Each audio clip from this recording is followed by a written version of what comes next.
ایک دفعہ نا حضرت ابو بکر صدیق اور جناب عمر فاروق کی نا کسی بات میں شکر رنجی ہو گئی، اختلاف رائے ہو گیا، تو جناب عمر ذرا ڈاڈی طبیعت کے بندے تھے، ڈانٹ دیا ابو بکر صدیق کو۔ تو صدیق اکبر نرم بندے تھے، ماڑے دا کی کام محمد نس جانا یا رونا، تو وہ گا کے نا تو پہلے گھر روئے، پھر حضور کے پاس چلے گئے۔ جناب عمر کہتے ہیں مجھے بھی خیال آیا کہ یار یہ مجھے نہیں کرنا چاہیے تھا۔ تھوڑی دیر کے بعد اچھے لوگ جو ہوتے ہیں ان کا غصہ جلدی اتر جاتا ہے۔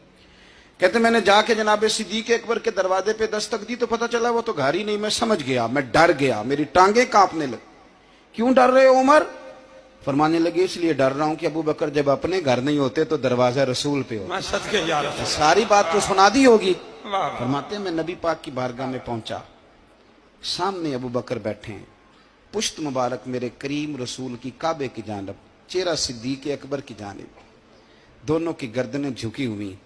جناب عمر پاک فرماتے ہیں کہ میں بیٹھا تھا اور سوچ رہا تھا، سلام لی، جواب ملا، پر گردنیں نہیں اٹھائیں دونوں نے، مقدس گردنیں جھکی رہی۔ میں سوچ رہا تھا کہ اب حضور مجھے ڈانٹیں گے تو میں صدیق کے پیر پکڑوں گا، میں علی کو سفارشی بناؤں گا، میں منت کروں گا، لیکن کوئی بولے تو بات بنے نا۔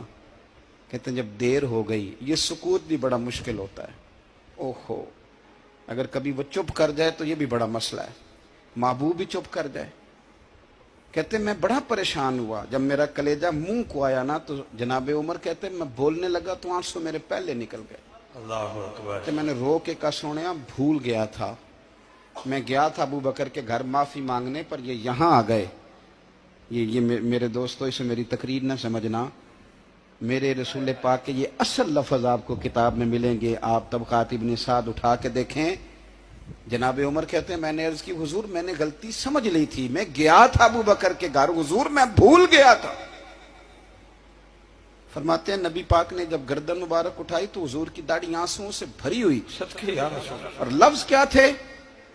فرمایا عمر تم میری خاطر میرے ابو بکر کو معاف نہیں کر سکتے تھے؟ اب بات کو سمجھیں، یہ نہیں فرمایا ابو بکر نے غلطی نہیں کی، فرمایا چھوڑ نہیں سکتے تھے، تم میری وجہ سے میرے صاحب کو چھوڑ نہیں سکتے تھے۔ پھر حضور نے فرمایا عمر یہ سارا مکہ تلواریں لے کے مجھے قتل کرنے آتا تھا، یار یہ اکیلا تھا، اس نے کھول کے بازو کہا تھا کہ جو حضور تک جائے گا میری لاش سے گزر کے جائے گا۔ فرمایا دنیا بھول جاتی ہے، مجھے یاد ہے ابو بکر صدیق نے مال بھی دیا، اولاد بھی دی، میری خاطر چھوڑ نہیں سکتے تھے؟ جناب عمر کہتے ہیں میں اس کے بعد سمجھ گیا کہ میرے مصطفیٰ کی رضا اسی میں ہے کہ ابو بکر کو راضی رکھا جائے۔ سبحان اللہ۔ آپ مہربانی سنو، اب فوراً سنو، فوراً اس کے بعد نبی پاک علیہ السلام نا شارع ہیں دین کے، حضور جو چاہیں کسی کے لیے حلال کر دیں اور جو چاہیں کسی پر حرام کر دیں۔ ایک شخص نے کہا تھا حضور 3 نمازیں پڑھوں گا، اس شرط پر مسلمان ہوتا ہوں۔ فرمایا 3 ہی پڑھنا، کلمہ تو پڑھنا۔ حضور شارع ہیں، علماء اس لفظ کو جانتے ہیں، میں زیادہ کھولتا نہیں۔ ہر شخص کو اجازت ہے، اگر حقوق ادا کر سکتا ہے تو ایک وقت میں 4 نکاح کرے، اسے اجازت ہے۔ اگر حق دے سکتا ہے تو اجازت ہے۔ مولا علی نے بھی ارادہ کیا سیدہ کی موجودگی میں اللہ کہ میں دوسرا نکاح کر لوں، ساری کائنات کو اجازت ہے۔ تو سیدہ فاطمہ کے دل کو نہ تکلیف ہوئی، دوڑی آئی حضور کی بارگاہ میں۔ بی بی صاحبہ نے زندگی بھر کھل کے کوئی بات نہیں کی، آج بھی آئیں تو چپ کر کے بیٹھ گئیں۔ یہ بیٹیاں بڑی پیاری ہوتی ہیں، ابا ہی انہیں بگاڑتا ہے، لاڈ ابا ہی دیکھتا ہے، کیا کریں مجبوری ہے۔ تو پھر میں نے دیکھا ہے بڑے بڑے سیانے ابے سگی بہن کے بیٹے کو بھی رشتہ دے کے نا، چاہے پالا بھی بھانجا خود ہی ہو تو گھر جا کے معافی مانگتے ہیں، پتر یہ جنی بھی خراب ہی نا میری وجہ تو ہی، تھوڑا خیال فرمائیں۔ بیٹی معاملہ بڑا عجیب ہے نا جی۔